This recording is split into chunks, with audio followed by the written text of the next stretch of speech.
Friends, welcome to Avika wines. ఎట్లున్నారు దోస్తులు? అందరు మంచిగా ఉన్నారా? ముందుగా మన ఛానల్ని ఫస్ట్ టైం చూస్తున్న వాళ్ళు మన ఛానల్ని సబ్స్క్రైబ్ చేసుకోండి. వెంటనే పక్కకు ఉన్న గంట సింబల్ని నొక్కండి. అలా చేస్తేనే మేము ఏ వీడియో పెట్టినా మీ నోటిఫికేషన్లో తెలుస్తుంది. ఇంకా మనందరికీ తెలిసిన విషయమే, మన ఛానల్లోని పాత్రలు ఇంకా సన్నివేశాలు కేవలం కల్పితాలు మాత్రమే, ఎవరిని ఉద్దేశించినవి కాదు. ఇంకా ఈ వీడియోలు చిన్నపిల్లల కొరకు మాత్రం కాదు. Thank you friends. ఆడబిడ్డ ఇంటికి వస్తే సిరీస్ని చాలా బాగా సపోర్ట్ చేస్తున్నారు. సపోర్ట్ చేస్తున్న వారందరికీ, ఇంకా మన సబ్స్క్రైబర్స్కి పేరు పేరున ధన్యవాదాలు. మీరు చేసే ప్రతి వీడియోకి లైక్స్ చేయడం మర్చిపోకండి దోస్తులు. అలా చేస్తే మాకు ఇంకా ఇంకా మోటివేషన్ వస్తుంది. అట్లా చేస్తేనే మా ఛానల్ గ్రో అవుతుంది దోస్తులు. ఇక ఇవాళటి మన వీడియో ఏంటంటే, మన అత్త ఆడబిడ్డ గురించి చెప్తా ఉంటుంది. ఫ్లాష్ బ్యాక్లోకి వెళ్ళిపోతుంది. ఇక కోడలికి ఎట్లా మంట పుడుతుందో చూడండి మీరే. ఓకే ఫ్రెండ్స్, వీడియోని ఖచ్చితంగా లైక్ చేయండి, షేర్ చేయండి. ఇంకా వీడియో ఎలా ఉందో కామెంట్స్లో తెలియజేయండి. వీడియోలోకి వెళ్ళిపోదాం. గుడ్ మార్నింగ్ అత్తగారు. ఇంకా ఆడపడుచు గారు లేవలేదా?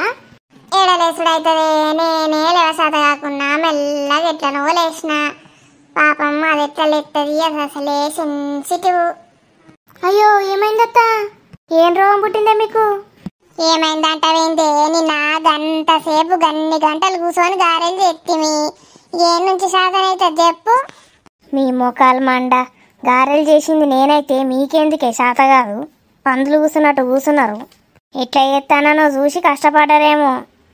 అయ్యో అత్త, నువ్వు కూడా కొంచెం బండుకోకపోయినావు. ఇంకా వదినంటే మధ్యలో వచ్చింది. నువ్వు ఫస్ట్ నుంచి పొద్దుగాల సంధి ఎత్తనే ఉంటివి, గారెలు అన్ని రెడీ పెడతానే ఉంటివి. గట్టిగా ఇల్లు అన్నాక పనులు చేసుకుంటే ఉంటది. ఇక చేసినామని ఇక తెల్లం దాకా పొద్దుందా అనుక నీ లెక్కనే వంటనా నేను? పనులు ఎవడి ఎత్తడే గట్ల వంటే? మా కాలంలో గట్ల వంటే పిల్లలను ఎట్లా చూసుకుందు? పిల్లలు గింత పెద్ద ఎట్లయినరు అనుకుంటాను? దీని పంది ముఖానికి నా వారెత్తే నేనేందో ప్రాస కలిపితే ఉల్టా నాకే ఫిట్టింగ్ పెడతాంది. ఇది ఉల్టా నన్నే దొబ్బుతాంది. ఎంత కష్టపడ్డా అనుకుంటానవే? ఇద్దరు పిల్లల్ని ఎంత కష్టపడి పెంచినా అనుకుంటాను? ఇక లోకం మొత్తంలో నువ్వే కష్టపడి పెంచినవి. ఆ లోకంలో ఇంకెవరైనా ఉన్నారా నీ లెక్క పెంచిన వాళ్ళు? మమ్మల్ని మా అమ్మ పెంచలే, కష్టపడి ఆయనకే పెంచలే. మీషోలోనో మరి అమెజాన్లోనో ఆర్డర్ పెట్టినట్టున్నది మమ్మల్ని.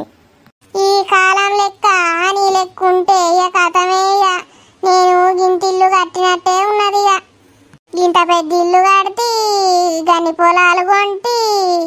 నీ లెక్క ఉంటే ఏం చేస్తునే నేను? నువ్వేం చేస్తానవి ఇప్పుడు? ఎన్ని కొన్నావు చెప్పేది? దీని బర్రెకిన వారెత్తే మా అమ్మ సంపాదించి మంచి ఇవన్నీ కొంటే ఇదేందో వీకినట్టు చెప్పబట్టే. ఇది కనీసం ఏదన్నా చిన్న పనులన్నా చేసిందా? అబ్బా, మీ అంత గ్రేట్ ఏడలేరత్తా. ఇంకా మన స్వప్న అంత గ్రేట్ అయితే ఆయనతకే ఉండరు ఈ లోకంలో. ఆడిన్ని పనులు చేసుకుంటుంది స్వప్న పాపం. మరి నీ లెక్క తినుకుంటా కూర్చుంటే ఎట్లుంటుంది అనుకుంటానవే? నేర్చుకోవాలి మమ్మల్ని చూసి. నేర్చుకుంటా మిమ్మల్ని చూసే నేర్చుకోవాలి. ఇక పనులు చేయకుండా తప్పించుకుంటే ఎట్లా కూర్చోవాలి, పందులు లెక్క తినాలని నీ దగ్గర నుంచే నేర్చుకోవాలి. నేను ఏ జన్మలు ఏం పాపం చేసినో కానీ ఈ ఇల్లు నాకు అత్త ఆడబిడ్డ లెక్క ఉట్టిరి. ఇంకెంత పాపం చేసినో ఇట్లాంటి డైలాగులు వినాల్సి వస్తుంది. ఫోన్ చూసుకుంటే ఎట్లా కూర్చున్నదో చూసిండ్రా? పనులన్నీ నేనే చేయాలి. ఇంకా పైనుంచి వీళ్ళ నీతి సూక్తులు కూడా వినాలి. హలో వదినమ్మా, మంచిగా ఉన్నారా? అన్నయ్య గిట్ట మంచిగా ఉన్నాడా? స్వప్ననా వదిన? లేచింది, అప్పుడే లేచింది. అవో టిఫిన్ చేసింది, పిల్లలకు తినిపించింది. ఇంకా మాకు సరిపోలే అంటే వేస్తాంది పాపం. ఓరు దీని మొద్దు ముఖంలో నా చెప్పు. స్వప్న లేచిందా, టిఫిన్ చేసిందా, ఇంకా నాకు కూడా తినిపించిందని చెప్పే. వదినమ్మా, ఏ కాదు వదినమ్మా, ఇక మెల్లగా వస్తుంది 2-3 రోజులకి. ఇగో పాపం దానికి నిన్న గారెలు పెట్టుకున్నాం. అద్దే అంటున్నది, పిల్లలకు ఉండంతి అంటది. గారెలు పెట్టుకున్నాం. ఇక ప్రొద్దు నుంచి ఆ ప్రెస్ తోటి ఒత్తి పాపం కుడి జబ్బ మొత్తం నొప్పి పెడతాందట వదినమ్మా. ఇక వంట కూడా చేస్తలేదు, అయినా లేచి టిఫిన్ చేసింది బిడ్డ. ఇక ఆడికి వస్తే ఇక మళ్ళా స్కూలు పిల్లలు అంత బిజీ ఉంటుంది. ఇడుండి కొంచెం రెస్ట్ తీసుకో అని చెప్పిన వదినమ్మా. చెప్తా ఏడవదినమ్మా, రెస్ట్ తీసుకో వండుకోమంటే అస్సలకే ఇంటలేదు. పని మీద పని చేస్తూనే ఉన్నది పిల్ల. మా కోడలా? మా కోడలికి ఏంది మంచిగానే ఉన్నది. తినుడు పండుడు ఏం పని ఉన్నది అయిన దానికి. ఏమైనా జాబ్ చేస్తుందా, బయట పోతుందా? అచ్చొచ్చిన ఆంబోత లెక్క తిని బలిసి మళ్ళా నా మీద సాడీలు ఎట్లా చెప్తాను చూడండి. నేను తినుకుంటా వంట అన్న, జాబ్ ఏం చేస్తలేనట. ఇంకా ఏం పని ఉంటుందట. ఈ మొద్దు మొఖాలను మేపుకుంటానే కూర్చుంటాను. ఇంకా నేను బయటకు పోయి జాబ్ ఏ నుంచి చేస్తా? నా బిడ్డ అవి వీకింది, నా బిడ్డ ఈ వీకింది అని చెప్పుకుంటా ఉంటుంది. అది వీకింది ఏం లేదు. ఇడ అబద్ధాలు చూసిండ్రా ఎట్లా చెప్తాను. సరే వదినమ్మా, సరే సరే. మీరైతే మంచిగా కాపాడుకోండి వదినమ్మ ఆరోగ్యం. ఏమన్నా చెప్తివా? ఏం చెప్తివి? దాన్ని తుక్కు తుక్కు తిడుతుంది. ఫోన్లోనేమో ఆరోగ్యం కాపాడుకోండి వదినమ్మా అట. దీని బిల్డప్ పాడగాను. రెస్ట్ తీసుకుంటలేరా బిడ్డ పాపం. రెస్ట్ తీసుకొని ఏడ రెస్ట్ ఇన్ పీస్ అవుతుందా అని నేను అనుకుంటాను. పెట్టు సుత్తి పెడతానే ఉండు. ఎవరు ఎక్కువ ఎన్ని అబద్ధాలు చెప్తే అక్కడ దేవుడు అన్ని గిఫ్ట్లు ఇస్తాడట వాళ్ళకు. చెప్పు మంచిగా లెక్క పెడతాడ దేవుడు. పెట్టు. చెప్పేమో అంటానవే? ఏం లేదు అత్తమ్మా, ఈ టిఫిన్ తిని కొంచెం బండుకోండి మీరు కూడా. తినగానే ఇప్పుడే టిఫిన్ వంట చేస్తే తిందామని చూస్తానా. చేస్తున్నా అత్తమ్మా, అవుతుంది తినేరు. అది కూడా తినేరు. నేను వంట కొంతసేపు. బా ఏడ కూసుంటా అన్న, ఏడ తింటా అనే వంటది బర్రత్తమ్మ. పండుకోను అబ్బో, ఇప్పుడే దీన్ని డిస్టర్బ్ చేయొద్దు. అది కూడా లేచొచ్చేలోపు టిఫిన్లు వంటలు రెడీ చేయాలి. లేచినవానే బిడ్డ? కాఫీ తాగినవా? తెచ్చిచ్చింది అదనే? తాగిన మమ్మీ. అంత కాఫీ చేదు. ఓ లేచింది పాప. కాఫీ చేదు ఉండకపోతే పుల్లగా ఉంటుందా అవే? అనే కాఫీ చేసి పెట్టిన వాటి వల్ల చక్కెర తక్కువ వేసినావా? మొన్న చక్కెర ఎక్కువ వేస్తే కాఫీ తక్కువైంది అందత్తమ్మా. అందుకే ఇవాళ కాఫీ ఎక్కువ వేసి చక్కెర తక్కువ వేసిన. రెండు కరెక్ట్ అయ్యారా నీకు? బొందా నేను ఏది వేసినా అదేదో ఒకటి వాంక పెడుతుంది. నువ్వు మూసుకొని కూర్చో. అడి తిరుగుతావేందే? నేను మాట్లాడంగానే. స్వప్నకు టిఫిన్ చేసిన అత్తమ్మా, వేడి పట్టుకత్తా అని పోతున్నా. తేపో టిఫిన్ అన్న మంచిగా చేసినావా లేదా? కాఫీ లెక్కనే చేసినావా? చేదు. దీనికి బలిసింది బాగా. కాఫీ లెక్క చేదు చేసిందట టిఫిన్. దీని మాటలు చూడు, దీని కథలు చూడు. మంచిగా చేసింది అవే దోశలు.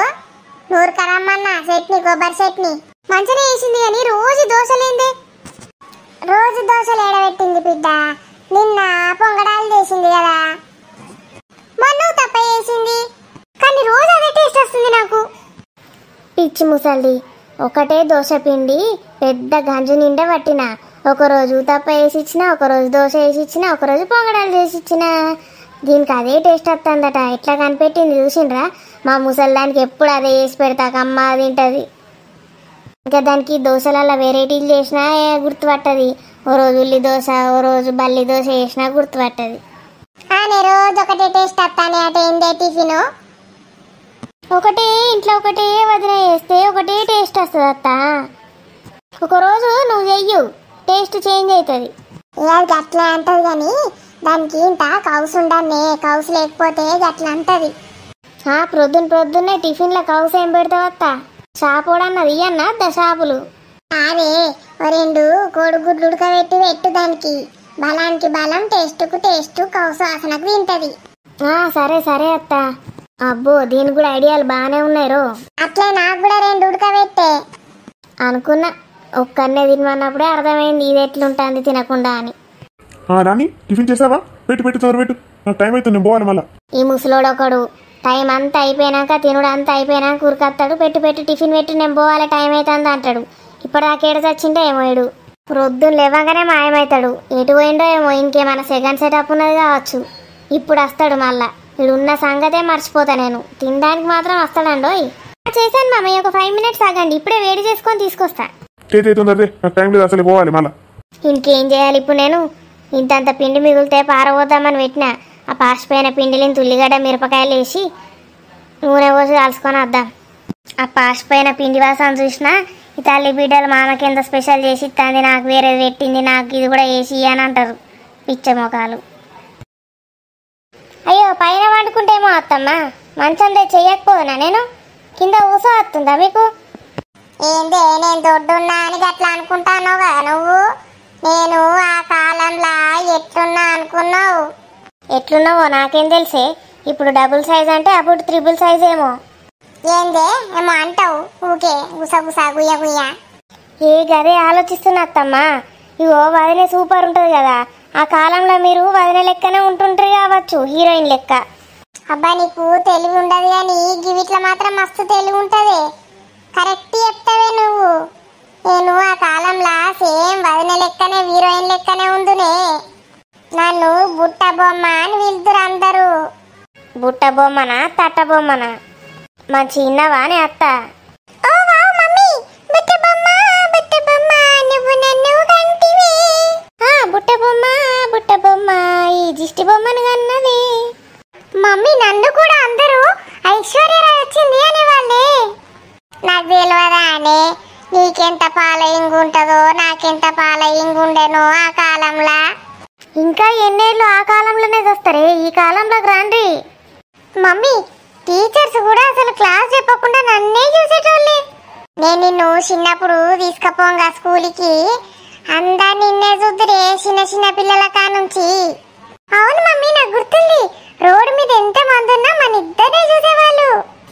ఎందుకు చూడరే, జూ పార్క్ నుంచి జంతువులు తప్పిపోయి వస్తే గట్లే చూస్తారు. అయితే ఒక రోజు ఏమైంది తెలుసా అవే, నేను కాలేజ్ పోంగా. నీ ముఖానికి నువ్వు కాలేజీకి పోయినావా? అవే అంత బట్టిదే, ఏందో నాటకాలు, దీని నాటకాలు పాడగాను. మమ్మీ నేను కాలేజ్ పోయేటప్పుడు ఏమైందో చెప్తా ఫస్ట్. వామ్మో, వీళ్ళు ఫ్లాష్ బ్యాకులు స్టార్ట్ చేసిండ్రు. వీళ్ళ ఫ్లాష్ బ్యాకులు వింటే మనకు మతి తిరుగుతుంది, తిమ్మ తిరిగి మైండ్ బ్లాక్ అవుతుంది. వీళ్ళు ఫ్లాష్ బ్యాకులు చెప్తా ఉంటే మళ్ళీ మనం మధ్య మధ్యలో ఓ వావ్ అవునా నిజమా అనాలే, లేకపోతే ఇట్లా చూస్తారు మనని దయ్యాలు లెక్క. ఇక నా మొగుడు రాలే, నా మొగుడు మా మామ వచ్చిందంటే నలుగురు కూర్చుంటారు. ఇక కూర్చొని ఫ్లాష్ బ్యాక్లో పోతారు. ఇక పోయి నేనై వీకినాను, నేను ఈ వీకినాను అని పాటలు పాడితే మనం పక్కకు కూర్చొని భజన వేయాలి, చెక్క భజన. సరే నువ్వే చెప్పు ముందు. వింటానవాయే రాని, గిటిను గిటు గిటు. వింటున్నా అత్తమ్మా, చెప్పుండి. ఓ ఇడు అందుకే వచ్చి కూర్చున్నా వినడానికి. దూరం కూర్చుంటే నీకేం మంచి అనిపిస్తుంది. నేను దగ్గరికి జరిగి నరకంలో కూర్చున్నట్టు కూర్చొని వినాలి మీ ముచ్చట, అప్పుడే మీకు సమ్మ ఉంటుంది. అయితే నేను చిన్న ఉన్నప్పుడు కాలేజ్కి పోతుంటి. కాలేజ్కి పోంగ పోంగ ఒక 5గురు ఎంట పడుతురు నాయనక. మనుషులేనా అత్త, కుక్కలా కొంపదీసి? నేను ఏం చెప్తున్నానే నువ్వేమంటున్నావే?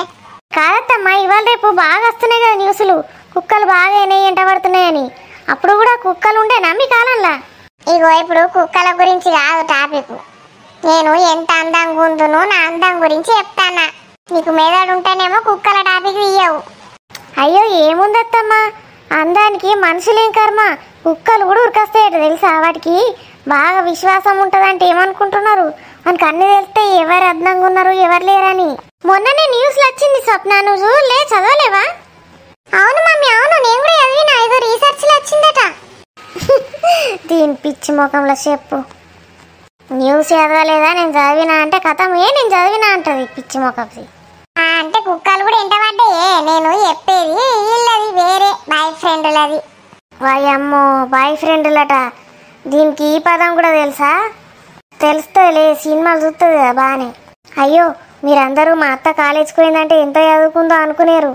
కాలేజ్ లేదు పాడు లేదు, ఆ 5th క్లాస్ కూడా పాస్ కాలేదట. మా మామ తిరుగుతాడు ఎప్పుడన్నా గుర్తుకొస్తే. కాలేజ్కి ఎందుకు పోయిందో ఏ పని మీద పోయిందో, కాలేజ్కి పోయినా అని చెప్తుంది. అట్లా చదువుకోవడానికి పోలే. అయితే కాలేజ్కి పోయేటప్పుడు మీరు ఏం గ్రూప్ తీసుకున్నారు అత్తమ్మ కాలేజీలో? నాది బ్లడ్ గ్రూప్ బి పాజిటివే. అర్థమైందా మా అత్త కాలేజీలో ఏం చదివిందో? ఓ అవునా అత్తమ్మ. స్వప్న నువ్వే గ్రూపు? నేను ఎంపీసీ కాదు వదినా, బైపీసీ, నీకు తెలుసుగా. అవును గది ఎంసీసీ. ఎంసీసీ అయిందత్తమ్మ, గదే బీసీసీ బీసీసీ ఎంసీసీ. దీని బిల్డప్ అడగాను. దీనికి ఎంపీసీ బైపీసీ కూడా అనత్తలేదు, ఇదట కాలేజ్ చదివిందట. అయితే కాలేజ్ పోతా అంటే 5గురు ఎంట పడ్డారు. ఊకే వద్దరిగా నేను ఎటు పోతాడు. అప్పుడు మీరు ఏమన్నారు వాళ్ళని? ఏమంటమే సిగ్గుపడి పోదు నేను ఇంట్లోకు. నువ్వు సిగ్గుపడంగా చూసిందంటే కథమే, ఇక వాళ్ళు తెల్లారి నుంచి అవుట్. గంతే ఇక మళ్ళా రాలే ఎప్పుడు. మళ్ళా రోజు కాలేజ్ పోయేటప్పుడు మమ్మీ ఇప్పుడు నేను బతికిచ్చినవే తల్లి. వదినా, నేను కాలేజ్కి వెళ్ళేటప్పుడు నన్ను అందరూ ఐశ్వర్యరాయ్ ఐశ్వర్యరాయ్ అని పిలిచేవాళ్ళు తెలుసా? అవునా తల్లి, నువ్వు ఐశ్వర్యరాయ్ అయితే ఆ సురేష్ గారు అభిషేక్ బచ్చనా? వామ్మో, ఈ ముసలి ఐశ్వర్యరాయ్ తల్లా. నేను ఐశ్వర్యరాయ్కి వదినేనా? ఓ మై గాడ్, నువ్వు సేమ్ ఐశ్వర్యరాయ్ లానే ఉన్నావు. అసలు నువ్వు సినిమాలోకి వెళ్ళొచ్చుగా, సినిమా ట్రై చేయొచ్చుగా అన్నారు వదినా. అవును స్వప్న, నేను కూడా అదే అనుకుంటా. అసలు స్వప్న హీరోయిన్ అయితే ఎంత బాగుంటుండే. అసలు ఇప్పుడు ట్రై చేయరాదా స్వప్న నువ్వు? అవునే స్వప్న, మన ఇద్దరం పోదాం ఒక పారి. నిన్నోడు తీసుకుంటాడే ముసల్దాన్న, దాన్నన్నా పని మంచి క్యారెక్టర్కి పెట్టుకుంటారు. నువ్వు గుండ్రాయిలు ఎక్కుండి మొత్తం కెమెరా మొత్తం నువ్వే ఆక్యుపై చేస్తే నిన్నెవడు తీసుకుంటాడు? మన ఇద్దరం పోదామే, పోయి ఒకసారి అప్లై చేసి వద్దాం గండ్ల. సురేష్ ఒప్పుకోడు మమ్మీ, లేకపోతే నేను ఇప్పటికీ ఎప్పుడో పెద్ద హీరోయిన్ అయిపోయేదాన్ని. అవునే, అసలు పెళ్లికి ముందే ట్రై చేసేది ఉండే. అసలు నువ్వు నేను ఇద్దరం హీరోయిన్ అయిపోదాము. అప్పుడు ఇద్దరు సినిమాలకి నేనే రివ్యూలు ఇచ్చేదాన్ని. తీయండి సినిమా తీయండి. ఫస్ట్ సినిమా పేరు పని మనిషి స్వప్న, దాని తల్లి గుండ్రాయి అని పెట్టుకోండి పేరు, మంచిగా ఉంటుంది. అయితే మమ్మీ, మాకు ఒక సార్ ఉంటుండేనే, నేను మస్తు అల్లరి చేసిన. ఒకసారి అల్లరి చేస్తే నన్ను కొడదాం అనుకున్నాడు సార్. అవునా, కొట్టిండా? పొల్లు జోక్తని ఈ కలర్ అయినవేంది నువ్వు? లేదు వదినా, కొడదామని నా చేయి చూపేయమన్నాడు అంతే. ఇంత సెన్సిటివ్ ఉంది నీ చేతు, ఎంత మిల్కీ ఉన్నావు నువ్వు అని అసలు కొట్టనే లేదు వదినా. అబ్బో, సెన్సిటివ్ మిల్కీయా? నాకైతే ఇప్పుడు డికాషన్ లెక్కనే ఉన్నవే, మిల్కీ లెక్క లేవు. నా బిడ్డ లేత గుడ్డు, లాతగా ఉంటుంది ఇప్పటికి కూడా. 24 గంటలు తినుకుంటా కూర్చుంటే ఎట్లుంటారు? లాతగా పిట ఉంటారు నీ లెక్క. ఇప్పటికట్లే ఉంటావు కదా స్వప్న నువ్వు, సెన్సిటివ్గా ముడితే కందిపోయేటట్టు. ఆనే వదిన కరెక్ట్ చెప్తుంది ఇట్లాంటివి అయితే. మిమ్మల్ని ఒగిడేటి మాత్రం కరెక్టే చెప్తాని, ఇంకా వేరే విషయం అయితే కరెక్టే చెప్పా కదా. మీరిద్దరు మస్తు సూపరు. నేను రోజు అనుకుంటా, గింత మంచి వదినే గింత మంచి అత్తమ్మ దొరికింది నాకు, వీళ్ళిద్దరు హీరోయిన్లు అయితే ఎంత మంచిగా ఉండాలని అనుకుంటా. అవును మమ్మీ, వదిన ఎప్పుడు కరెక్టే చెప్తుంది. అందరినీ ఇద్దరు పిల్లలు అన్నాక ఆంటీ ఆంటీ అని పిలుస్తురు. నాన్న అయితే ఒకడు సిట్టర్ అని పిలిచిండు. గంత యంగు ఉండుంటే అప్పుడు నేను. అవునత్తమ్మా, మీరు ఇప్పటికైనా యంగు. ఆ పిలిచినోడు ఎవడో ముసలోడు అయి ఉంటాడే, అందుకే నిన్ను అక్క అని పిలిచుంటాడు. ఇంత కరెక్ట్ మాట్లాడతావే నువ్వు. కరెక్ట్ చెప్పండి. నెక్స్ట్ స్వప్ననా? వదిన, నన్ను ఇప్పటికీ మా పిల్లల ఫ్రెండ్స్ అందరూ అక్క అక్క అని పిలుస్తారు. అరటిపండు తొక్కేం కాదు. నన్ను ఇప్పటికి కూడా అట్లే అంటాండ్రే నన్ను కూడా. అయ్యో, ఇప్పుడు నువ్వు కదా next. Wow, super. Hello Suresh. ఇప్పుడే తిన్నాను సురేష్, నువ్వు తిన్నావా? అబ్బా, వీడు బతికిచ్చిండు నిజంగానే దేవుని లెక్క వచ్చి. మళ్ళీ రేపు చెప్పుకుందామే, అల్లుడు సురేష్ ఫోన్ చేసిండు. రేపు కంటిన్యూ చేస్తారు ఈ సిరీస్ ని. ఏం లేదు సురేష్, మా మమ్మీ చిన్నప్పుడు నన్ను అందరు హీరోయిన్ అనేటోళ్ళని మా వదినకి చెప్తుంటే వింటున్నాను నేను కూడా. Fan following. చిన్నప్పటి నుంచి నాకు మస్తు ఫ్యాన్ ఫాలోయింగ్ ఉండేదంట. హీరోయిన్ ఐశ్వర్యరాయ్ అని పిలిచేవాళ్ళంట నన్ను. మిల్కీ సినిమా మిల్కీ అని కూడా పిలిచేవారంట. తెల్లగా ఉండేదాన్నంట. మిల్కీ, నువ్వు సినిమాలో చేయవా అని చెప్పేవాళ్ళంట. మీరిద్దరూ గంగలో దునికి చచ్చిపోవాలంట. ఎలా ఉంది దోస్తులు ఈ వీడియో నచ్చితే ఖచ్చితంగా లైక్ చేసి షేర్ చేయండి ఫ్రెండ్స్. వీడియో ఎట్లుందో కామెంట్లో ఎప్పుడు మర్చిపోకండి దోస్తులు. Thank you for watching this video. See you in next video.